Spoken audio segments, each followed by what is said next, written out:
Hello students, I am Nirmala Chaudhary. Today I am going to teach you income from house property of the subject auditing and taxation. For this topic we have to understand some basic concept. These are: first is the municipal valuation. For calculating overall income from house property we have to understand these 5 to 6 concept. First is municipal valuation. Municipal value means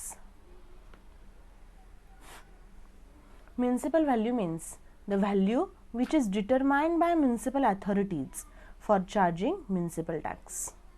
okay, म्हणजे municipal value म्हणजे काय? तर municipal value ही municipal अथॉरिटीने municipal tax charge करण्यासाठी जी value decide केली जाते किंवा determine केली जाते तिला म्हणणार municipal valuation. Next is fair rent. म्हणजे आपल्या टेनरने ओनरला किती अमाऊंट ॲज अ रेंट म्हणून नॉर्मली दिली पाहिजे त्याला म्हणणार फेअर रेंट.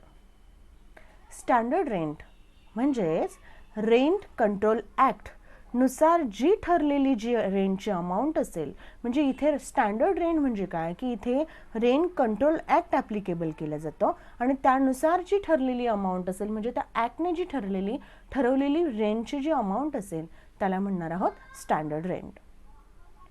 ॲक्च्युअल रेंट म्हणजे ज्या वर्षासाठी, म्हणजे आता हे चालू वर्ष जर 2019-20 असेल तर त्याचं असेसमेंट इयर हे पुढचं वर्ष म्हणजे 2021 असेल.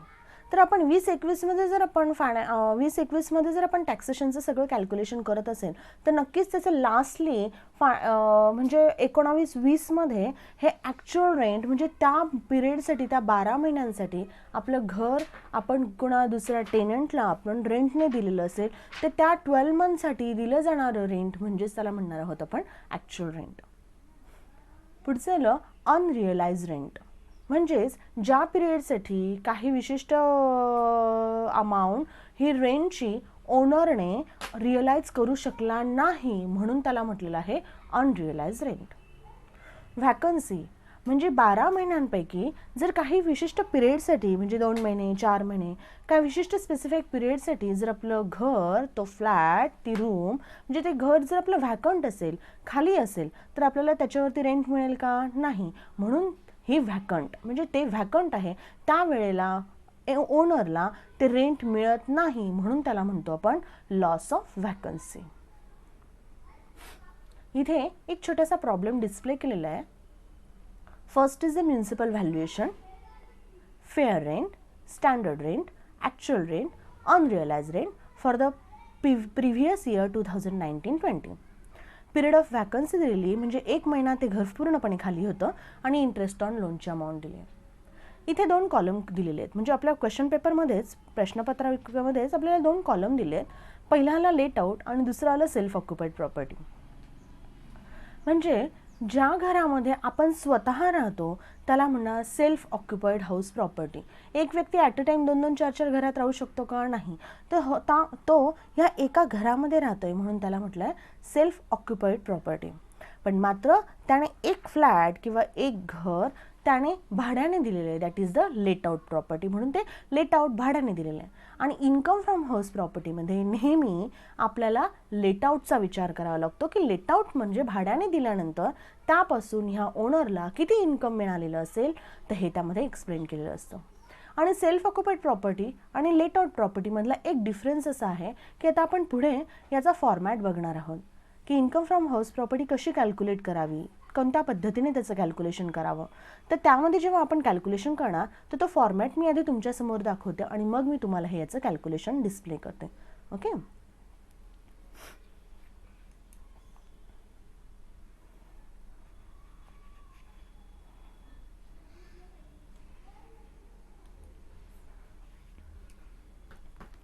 फर्स्टली इन्कम फ्रॉम हाऊस प्रॉपर्टीचा हा एक फॉर्मॅट आहे, तो आपल्याला आधी समजून घ्यावा लागेल.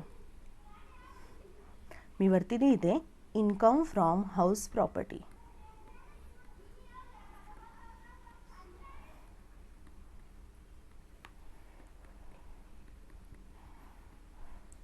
याचं प्रिव्हियस इयर प्रिव्हियस इयर हे 2019-20 असलं तरीही त्याचं असेसमेंट इयर म्हणजे नेक्स्ट इयर, ज्या वर्षात ट्रान्झॅक्शन्स घडल्या ते आपलं प्रिव्हियस इयर, पण मात्र त्याच्या नेक्स्ट इयरला आपल्याला सर्व कॅल्क्युलेशन टॅक्स अथॉरिटीला दाखवावं लागतं, म्हणून त्याला म्हणणार असेसमेंट इयर हे त्याच्या पुढचं वर्ष म्हणजे 2020-21 हे आपलं असेसमेंट इयर असणार. आता याचा आपण फॉर्मॅट बघूयात.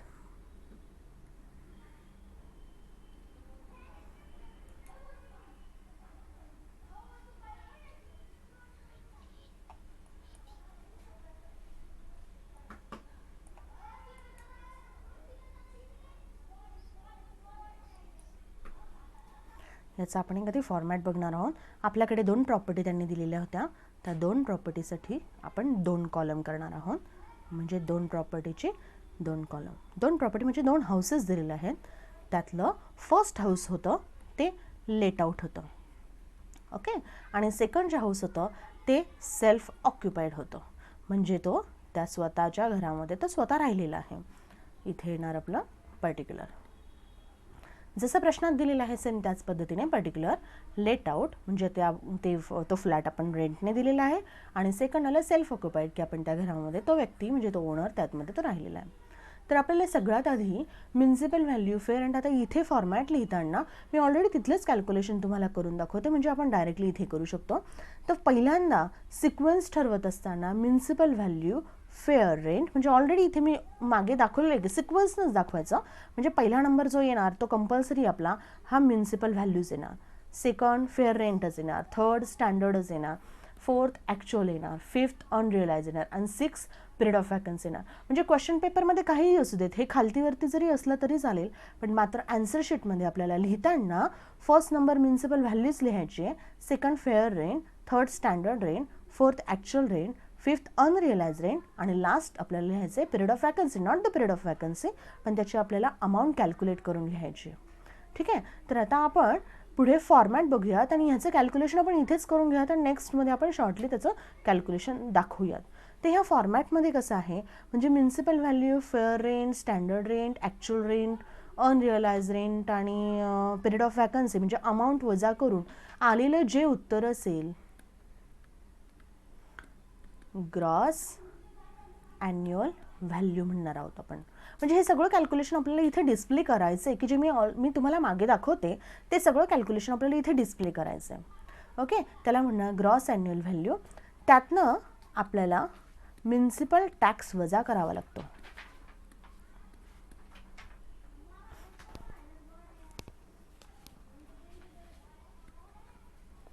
म्युनिसिपल टॅक्स त्यातनं वजा करावा लागतो जो असेल तो, आणि आलेल्या उत्तराला म्हणणार नेट ॲन्युअल व्हॅल्यू. ओके, इथे मी लाईन ड्रॉ करून ठेवते. नंतर इथे लेस डिडक्शन अंडर सेक्शन 24 आपल्याला दाखवावं लागतं, म्हणजे हाऊस प्रॉपर्टीमध्ये जो डिडक्शनचा जो सेक्शन आहे तो आहे 24, पण अंडर सेक्शन 24 मधला फर्स्ट नंबर आहे 30% of this net annual value means NAV, म्हणजे जे आपण आधी उत्तर काढणार आहोत नेट ॲन्युअल व्हॅल्यू त्याच्या 30% अमाऊंट आपल्याला इथे काढायची. सेकंड नंबर आला इंटरेस्ट ऑन लोन. ओके, हे वजा केल्यानंतर जे फायनल आपला आन्सर येईल त्याला म्हणणार आहोत इन्कम फ्रॉम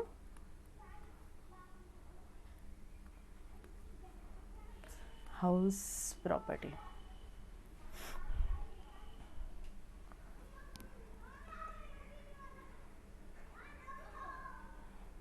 आता इथे मी तुम्हाला सुरुवातीला आधी कॅल्क्युलेशन दाखवते आणि आपण डायरेक्टली इथे लिहिणार आहोत, म्हणजे इथे ते करण्याची गरज नाही, पण मात्र आपल्याला आन्सर शीटमध्ये हे सर्व कॅल्क्युलेशन या ठिकाणी आपल्याला ग्रॉस ॲन्युअल व्हॅल्यूच्या वरती आपल्याला ते डिस्प्ले करायचं आहे, इथे डिस्प्ले करायचं आहे. ओके, तर आता बघा म्युनिसिपल व्हॅल्यू लेट आउट आणि एक कॉलम आहे लेट आउट आणि एक कॉलम आहे सेल्फ ऑक्युपाईड. तर एक लक्षात ठेवा, सेल्फ ऑक्युपाईड प्रॉपर्टीचं आपल्याला काहीही करायचं नाही, म्हणजे सगळ्या अमाऊंट आपल्या आन्सर शीटमध्ये टोटली नील येणार आहेत.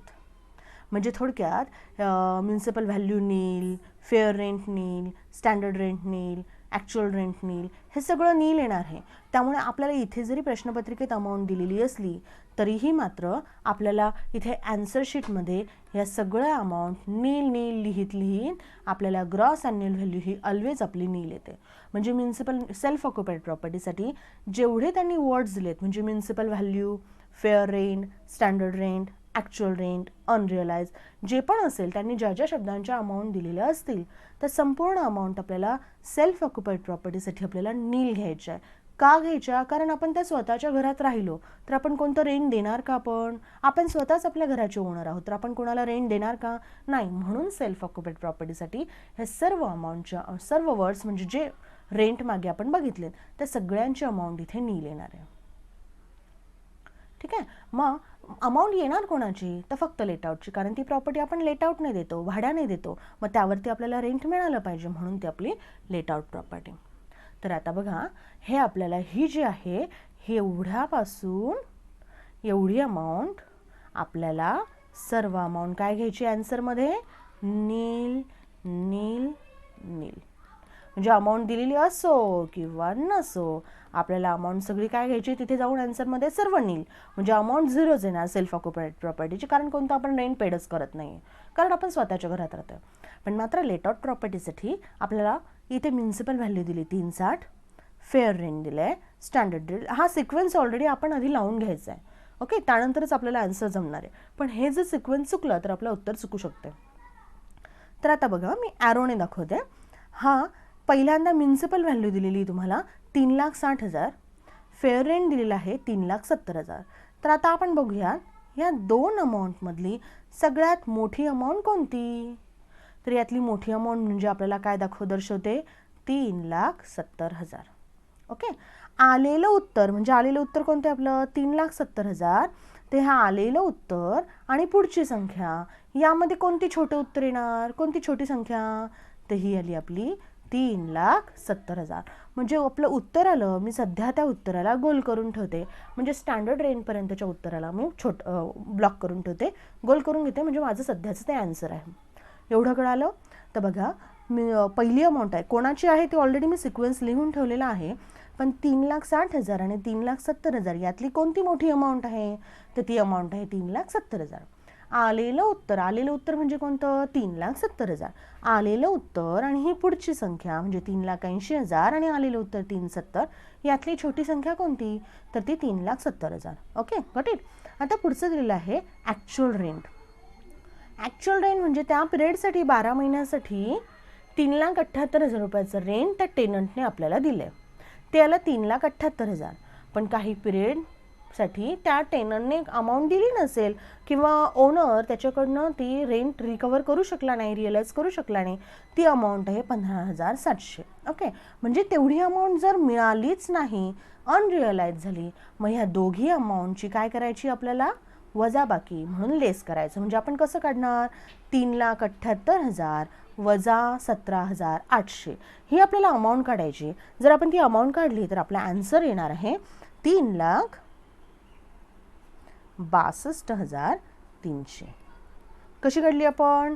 ह्या दोघांची वजाबाकी. म्हणजे काय? ॲक्च्युअल रेंटच्या अमाऊंटमधनं 3,78,000मधनं अनरिअलाइज रेंटची अमाऊंट आपण वजा केली, म्हणजे जे आलेलं उत्तर असेल ते आपण साईडला ठेवलं. तर ऑलरेडी मी एका उत्तराला गोल करून ठेवलं होतं, म्हणजे मी स्टँडर्ड रेंटपर्यंत थांबली होती, उत्तराला गोल केला होता, म्हणजे ते उत्तर होतं 3,70,000. आणि आता मी ॲक्च्युअल रेंटमधनं अनरिअलाइज रेंट वजा केलं तर माझं उत्तर आलं 3,62,300. आता हे वरती गोल केलेलं उत्तर आणि मी हे आता वजाबाकी करून आलेलं उत्तर. ओके, तर ह्या दोन अमाऊंटमध्ये कोण मोठं? बघा, मी इथे ॲरो दाखवते.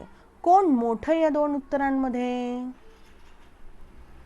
तर ह्या दोन उत्तरांमध्ये 370 आणि 3,62,300 मध्ये सगळ्यात मोठं उत्तर दर्शवलं जातंय 3,62,000. या दोन्ही उत्तरांमध्ये सगळ्यात मोठं उत्तर आहे 3,70,000. आता ह्या 3,70,000 तर झालं, पण हे एका महिन्यासाठी हे घर आपलं व्हॅकंट होतं. व्हॅकंट म्हणजे काय? की ते एका महिन्यासाठी घर खाली होतं, तर ते एका महिन्यासाठी आपल्याला रेंट मिळेल का? नाही. तर आता आपल्याला ह्या एका महिन्याची अमाऊंट शोधावी लागेल. मग एका महिन्यासाठी रेंट शोधायचं असेल तर आपण नक्कीच कुठे जाणार?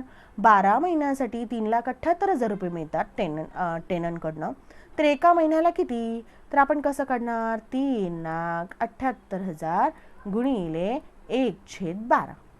ओके, जर 12 महिन्यासाठी 3,78,000 तर एका महिन्यासाठी किती येणार? 31,500. समजतंय? मग आता बघा, वरची अमाऊंट 3,70,000. या दोघांमध्ये कोण मोठं? 370. यामध्ये कोण छोटं? 370. इथे मी उत्तराला ब्लॉक करून ठेवलं.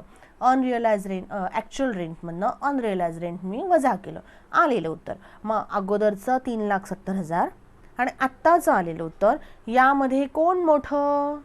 तर असलेलं उत्तर कोण दर्शवतं? असलेलं उत्तर मोठंवालं 3,70,000. 3,70,000 वजा 31,500 म्हणजेच तुमचं इकडे दर्शवलं जातं आहे तुमची ग्रॉस ॲन्युअल व्हॅल्यू. म्हणजेच इथे आपण 3,70,000 वजा 31,500 म्हणजे तुमची इथे दर्शवली जाते ग्रॉस ॲन्युअल व्हॅल्यू.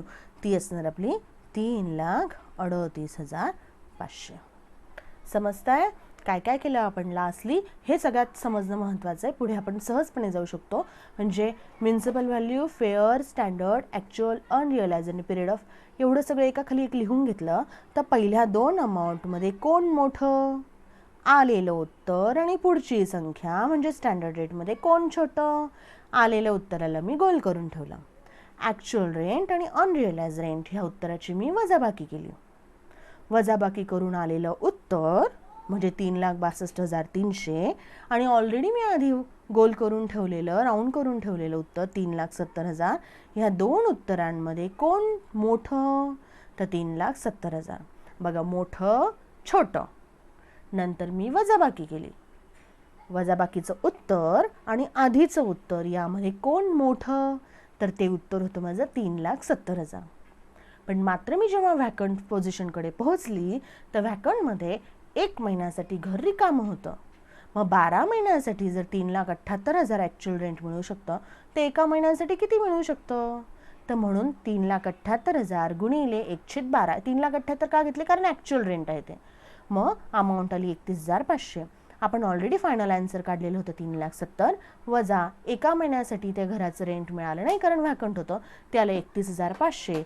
म्हणून आपलं ॲक्च्युअली ग्रॉस ॲन्युअल व्हॅल्यू इथे तयार होऊन फायनली आन्सर किती तयार झालं? 3,38,500. म्हणजे आपण हे जे पण कॅल्क्युलेशन केलं ते फक्त लेट आउट प्रॉपर्टीसाठी केलं का? कारण त्याच्यापासून आपल्याला रेंट मिळतं आहे. मात्र सेल्फ ऑक्युपाईड प्रॉपर्टीसाठी आपल्याला कोणतंही रेंट मिळत नाही. म्हणून ती सर्व अमाऊंट आपण ऑलवेज नीलनी देतो. ओके, म्हणून आपलं gross annual value let out प्रॉपर्टीचं आलं 3,38,500 आणि सेल्फ ऑक्युपाईड प्रॉपर्टी आपण स्वतः राहतो त्याच्यामुळे ते नील येणार. आपल्या प्रॉब्लेममध्ये जर आपण बघितलं तर आपल्याला म्युनिसिपल टॅक्स दिलेला नाही म्हणून ते आलं नील. मग आपल्याला फॉर्मॅटमध्ये सांगितलेलं आहे. आपला फॉर्मॅट असं सांगतो की आधी तुम्ही हे सर्व ग्रॉस ॲन्युअल व्हॅल्यूपर्यंतचं कॅल्क्युलेशन करा, मोठं छोटं मोठं. ओके, मग त्यातनं म्युनिसिपल टॅक्स वजा करणार, आलेल्या उत्तराला म्हणणार आपण नेट ॲन्युअल व्हॅल्यू. तर आपण ग्रॉस ॲन्युअल व्हॅल्यूमधनं म्युनिसिपल टॅक्स असली अमाऊंट वजा करा, नसली तर आपण वजाबाकी करून जी येईल ती उत्तर. म्हणजे आपलं उत्तर आलेलं आहे 3,38,500 आणि याचं उत्तर आलेलं आहे नील. ती उत्तर आपण नेट ॲन्युअल व्हॅल्यूपर्यंत गेलो. पुढचा नियम असं सांगितलेला आहे की ह्या 30% ऑफ NAV. NAV म्हणजे काय? Net annual value. तर ह्या 30% ऑफ NAV, मग आपली नेट ॲन्युअल व्हॅल्यू किती दिलेली होती? 3,38,500. मग ह्या 3,38,500च्या 30%. आता इथे अमाऊंट आहे म्हणून 30% काढणार. इथे अमाऊंट आहे का? सेल्फ ऑक्युपाईडला नाही. मग ह्या सेल्फ ऑक्युपाईडला अमाऊंट नसल्यामुळे आपण त्याची अमाऊंट शोधूच शकत नाही. 0 आहे. 0चे किती % काढलं तर ते 0च येणार. पण मात्र लेट आउटला दिलेलं आहे 3,38,500, त्याच्या 30% आपली अमाऊंट येते. म्हणजे इथे वाटेल तर करून दाखवते मी. कोणाची दाखवली? 3,38,500 गुणिले 30%. म्हणून त्याची आपली अमाऊंट येते 1,01,550. बघा, तुम्ही कॅल्क्युलेट करून बघा. 3,38,500च्या 30% म्हणजे नेट ॲन्युअल व्हॅल्यूच्या 30% अमाऊंट आली 1,01,550. मात्र आता आपल्या प्रश्नपत्रिकेत दिलेलं आहे इंटरेस्ट ऑन लोन. इथे मात्र आपल्याला थांबावं लागेल. लेट आउट प्रॉपर्टीला जे पण इंटरेस्ट ऑन लोन दिलेलं असेल ते जसं तसं घ्यायचं. म्हणजे आता लेट आउट प्रॉपर्टीला इंटरेस्ट ऑन लोन किती दिलेलं आहे, 1,70,000. तर मी जसं तसं म्हणजे जशी प्रश्नात अमाऊंट दिलेली आहे ती मी तशी 1,70,000 घेणार. मी तिथे काही विचार करत नाही, आहे ती अमाऊंट उचलली माझ्या फॉर्मॅटमध्ये ठेवली. मात्र माझ्या सेल्फ ऑक्युपाईड प्रॉपर्टीला त्यांनी इंटरेस्ट ऑन लोनची अमाऊंट दिली आहे 2,55,000. आता आपल्याला इथे नियम बघावा लागेल. इंटरेस्ट ऑन लोनची अमाऊंट प्रश्नपत्रिकेत कितीही दिलेली असो, जर ती 2 लाखाच्या आत दिलेली असेल तर आपण जशी तशी घ्यायची. पण मात्र 2 लाखाच्या वर दिली असेल तर मात्र आपल्याला त्याचं लिमिटेशन फक्त 2 लाखापर्यंत घ्यायचं आहे. हे का? तर त्या घरमालकाने ते घरासाठी जे लोन घेतलेलं आहे ते लोन हे 1 एप्रिल 1999ला किंवा 1 एप्रिल 1999च्या नंतर हे लोन घेतलेलं असेल. तसा एक तर प्रॉब्लेममध्ये डेट मेन्शन केलेली असेल, जर नसेल तर आपण हा नियम अप्लाय करायचा. मग नियम काय सांगतो की 1 एप्रिल 1999ला किंवा त्याच्यानंतर जर ओनरने कर्ज घेतलेलं असेल तर त्याचं limitation interest on loan for only the self occupied प्रॉपर्टीला त्याचं लोनची अमाऊंट असेल, मॅक्झिमम लिमिट दिलेली आहे ₹2,00,000. पण ही अमाऊंट कोणत्या प्रॉपर्टीसाठी? ओनली सेल्फ ऑक्युपाईड, म्हणजे त्या घरामध्ये तो राहतोय आणि त्यासाठी ते इंटरेस्ट घेतलेला आहे. तर मग त्या घरासाठी त्याने घेतलेलं इंटरेस्ट त्याचं इंटरेस्ट जरी त्याची 2,55 असली तरी आपल्याला नियमानुसार, हाऊस प्रॉपर्टीच्या नियमानुसार त्याची अमाऊंटचं लिमिटेशन किती सांगितलेलं आहे? फक्त 2,00,000. म्हणजेच ही अमाऊंट जर 2 लाखाच्या आत असेल, समजा 1,90,000 असली असते तर मी घेतली असती. आता ही 2 लाखाच्या वर गेली तर मी वरची अमाऊंट काढून टाकली, पण लिमिटेशन कितीच आहे? फक्त 2, म्हणून मी फक्त 2 लाख घेतले. ओके, आता ही अमाऊंट आपल्याला मायनस करायची म्हणून मी इथे छोटंसं मायनस सिम्बॉल लावून ठेवते. आता इथून झिरोतनं मायनस 2 लाख जातील का? नाही, म्हणून मोठ्या संख्येचं चिन्ह. माझं उत्तर कोणतं आलं इथे? 2 लाख. ठीक आहे. मात्र इथे माझे 3,38,500 मधून मला ह्या दोन अमाऊंट म्हणजे 1,01,550 आणि इंटरेस्ट ऑन लोन ह्या दोन अमाऊंट मला वजा करायच्या. आपण कॅल्सी घेऊया. 3,38,500 वजा 1,01,550 आणि 1,70,000. आपलं उत्तर जर आपण बघायला गेलो तर आपलं उत्तर येणार आहे 66,950. हे उत्तर आपलं प्लसमध्ये आलं, कारण मोठ्या संख्येतनं ह्या दोन छोट्या संख्या वजा केला, आपलं उत्तर प्लसमध्ये आलं. पण मात्र आता प्रश्न पुढचा असा आहे की आपल्याला दोनही घरांचं, कारण हे दोनही घरं एकट्या ओनरचेच आहेत, ह्या दोनही घरांचं income from house property combine करावं लागतं. मग समान चिन्हांची बेरीज, भिन्न चिन्हांची वजाबाकी, जे आपण शाळेमध्ये ऑलरेडी मॅथमॅटिक्स शिकलोय, सेम त्याच पद्धतीने आपण जाणार आहोत. तर आता इन्कम फ्रॉम हाऊस प्रॉपर्टी इथे आपण दोन्ही घरांची बेरीज करणार आहेत. म्हणजे पहिलं हाऊस जे होतं ते आपलं लेट आउट होतं. तर लेट आउट घराची आपण किंमत काढली होती 66,950. हे बघा आपण लास्टली काढली इथे. ओके, आणि सेकंड जे आपलं सेकंड हाऊस होतं त्या घरात हा ओनर ऑलरेडी राहत होता, म्हणून त्याला म्हणणार सेल्फ ऑक्युपाईड प्रॉपर्टी, म्हणजे तो स्वतःच त्या घरात राहत होता. तर ह्या सेल्फ ऑक्युपाईडचं किती उत्तर होतं? -2 लाख. याची जर आपण बेरीज वजाबाकी करायला गेलो तर याच्यातला आपण डिफरन्स काढणार आहोत. म्हणजे 2 लाखातून आपण 66,950 आपण वजा करणार आहोत.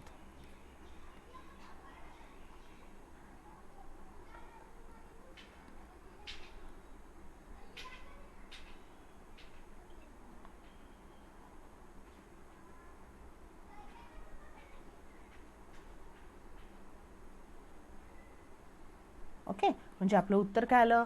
1,33,050 हे आपलं आलं टोटल. पण मात्र मोठ्या संख्येचं चिन्ह कोणतं येणार? मायनस. म्हणजे हे आपल्याला इन्कम झालं का? नाही, तर हा आपला लॉस झाला, म्हणून याला म्हणणार total income from house property. जर हे उत्तर प्लसमध्ये असेल तर प्लस म्हणणार, मायनसमध्ये असणार तर मायनस म्हणणार. आता इथे जर प्लस असतं तर आपण प्लस इन्कम म्हटलं असतं, किंवा मग इथे मायनस असेल तर आपण लॉस. पण शक्यतो इथे काय म्हणायचं? Total income from house property. ठीक आहे, थँक्यू.